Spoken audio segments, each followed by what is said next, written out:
Eux, ils marchent par la foi et non par la vue. Mais moi, je vous conseille vivement de marcher par la connaissance scientifique et historique, notamment celle de nos ancêtres kémites, par les 5 sens et par l'intelligence. À vous, à Pierre.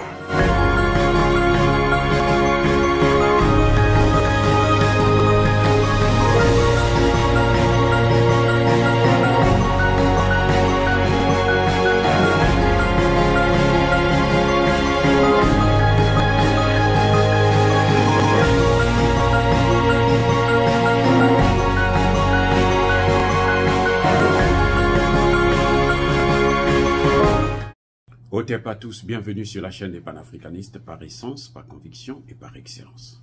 Celle des citoyens kémites, par nécessité et obligation de combat.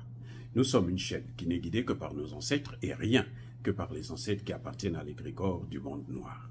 Par conséquent, nous ne croyons en aucun dieu venu de l'étranger. Toutefois, cette vidéo n'est aucunement destinée à inciter à la haine ou à la violence, car nous menons un combat qui est d'abord et avant tout spirituel, intellectuel et démocratique.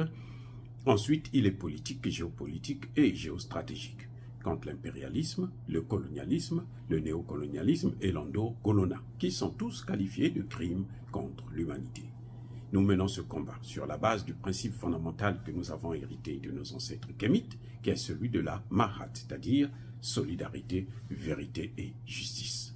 Vous êtes donc en droit de connaître la vérité et nous avons l'obligation de vous dire la vérité, rien que la vérité, afin que justice soit rendue au continent africain. Ça, c'est notre modeste contribution dans cette noble lutte en faveur de la souveraineté, la dignité, la solidarité et l'unité africaine. C'est exactement ça que nous appelons le panafricanisme. Bien-aimés frères et sœurs, Viktor Orban est en train d'installer une base militaire au Tchad. La Hongrie va désormais avoir une base militaire au Tchad. Pourquoi? Pour faire quoi? Pour lutter contre quoi?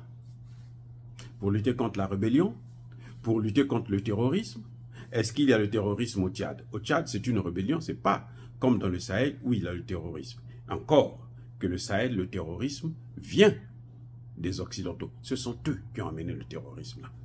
Donc, pourquoi ils ne font que mettre des bases en Afrique? Pourquoi ils veulent installer des bases sur l'ensemble du continent africain? Dans chaque pays, vous avez tous les pays européens qui veulent s'installer. Qu'est-ce qui se passe? Que veulent-ils? Est-ce que c'est ça la démocratie? Et quand on installe ces bases-là, on ne consulte pas. Écoutez bien, on ne consulte pas les pays, les populations de ces pays. On s'entend avec un dirigeant pourri, un dirigeant médiocre, un dirigeant vaurien, et on lui demande, il signe des papiers, la base militaire vient. On ne passe pas par les parlements. Ça veut dire qu'on cache quelque chose. Et ce sont des mêmes gens qui viennent nous demander de avoir des gouvernements démocratiquement élus. Allez-y aux élections. Nous voulons la démocratie. Si vous ne respectez pas la démocratie, nous on ne discute pas avec vous. Nous on ne parle pas avec vous. Je dis au colonel, au général Tiani, les Américains exigent le retour à un gouvernement légitimement élu. Ok. Ils n'ont qu'à quitter avec leur base militaire avant que vous organisez des élections. Puisqu'il n'y en a pas.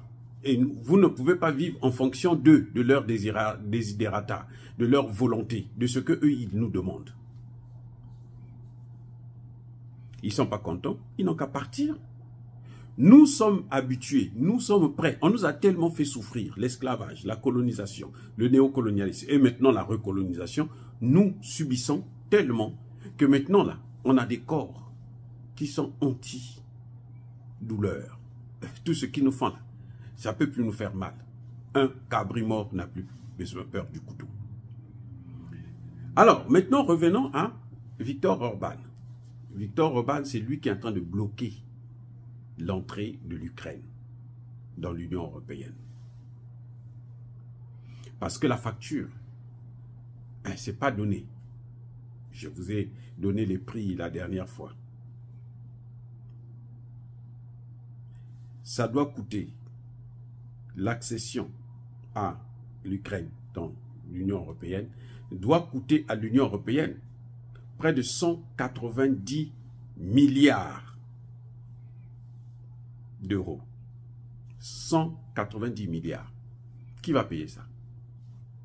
Et c'est ce que Viktor Orban est en train de bloquer. Mais les Américains veulent, parce que ce n'est pas eux qui vont payer, ce sont les Européens. Parce qu'ils savent que si l'Ukraine rentre dans l'Union européenne, automatiquement l'Ukraine sera sous le commandement de l'OTAN. Et Viktor Orban, qui a tout compris, il bloque. Maintenant, qu'est-ce qu'on fait? On lui dit, non, écoute, en Ukraine, là, il n'y a rien. Nous, on a une vache à lait, là, en Afrique. L'Afrique est là, la vache à lait. Viens avec nous au Tchad. Voilà la proposition, voilà le deal. Quand vous voyez Viktor Orban, la Hongrie, installer une base militaire au Tchad, c'est avec l'aide de la France. C'est la France qui est en train de dealer avec ça, parce que le Tchad est sous contrôle de la France et des États-Unis. Mais c'est la France qui est en train de régler cette affaire. Donc, en échange du continent africain, d'une part du gâteau, parce qu'il y a des matières premières, on amène, on donne qu'on donne plutôt à la Hongrie, eh bien, la Grande Hongrie doit accepter l'entrée de l'Ukraine dans l'Union européenne. Voyez, nous n'avons rien à voir avec l'Union européenne. On s'en fout. Que la Hongrie, l'Ukraine fasse partie, ne fasse pas partie, ce n'est pas notre problème. Mais ils ne peuvent pas faire des choses sur notre dos. Et pourquoi la France a réussi, comment la France réussit à imposer un tel deal au Tchad? Parce que, ce n'est pas le peuple tchadien qui le demande. Ce n'est pas le peuple tchadien qui donne son avis. On ne lui demande même pas l'avis. C'est Kaka Déby et Succès Masra, l'opposant. Parce que eux, ils ont le chic de fabriquer un gouvernement, un président, un premier ministre et tout un gouvernement. Et ils fabriquent aussi une opposition. C'est ce qu'ils ont fait aussi au Sénégal, c'est ce qu'ils sont en train de faire, qu'ils ont fait au Tchad. L'opposant, vous avez vu, c'est Emmanuel Macron. En fait, ce n'est pas Tshisekedi, c'est Emmanuel Macron qui a mis les deux ensemble. Kaka Déby et Succès Masra. Ce n'est pas Tshisekedi. Tshisekedi est venu prendre la paternité parce que lui aussi, c'est un enfant qui est un produit de ces Occidentaux. Mais ça ne peut pas continuer comme ça. C'est pour ça que je demande aux États de l'Alliance des États du Sahel d'aller très vite avec la création d'une monnaie. Parce que c'est ça qui va permettre l'industrialisation et puis c'est ça qui va s'étendre maintenant sur les autres pays. Parce que ce qu'ils sont en train de faire là, c'est pour sauver en fait le continent africain. Si les chefs d'État africains ne le voient pas, les populations sont en train de le constater déjà. Ils ont déjà tout compris.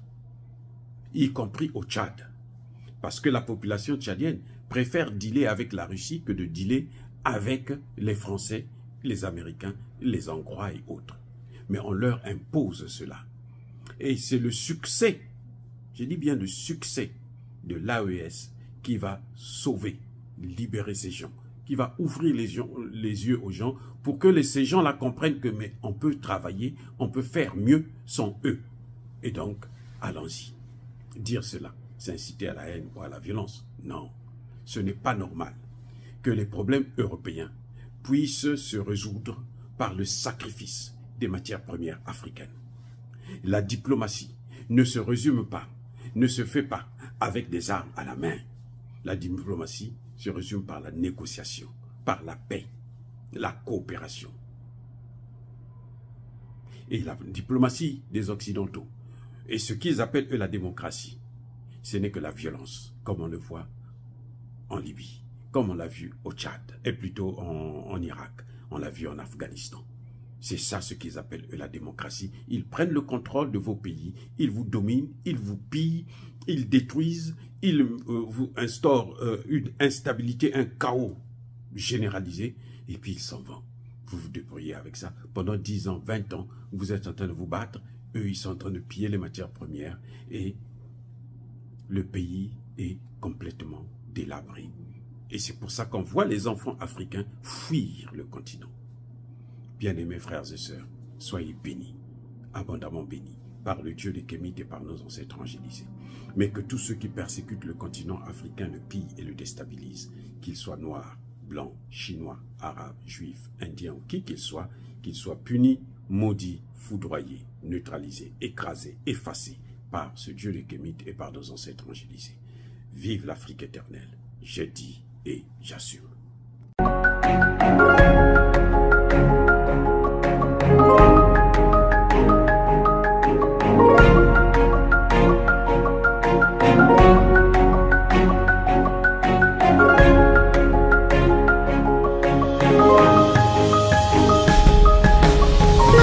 Bien-aimés frères et sœurs, vous connaîtrez la vérité et la vérité vous affranchira. Ça, c'est pas moi qui le dis, c'est la Bible qui le dit.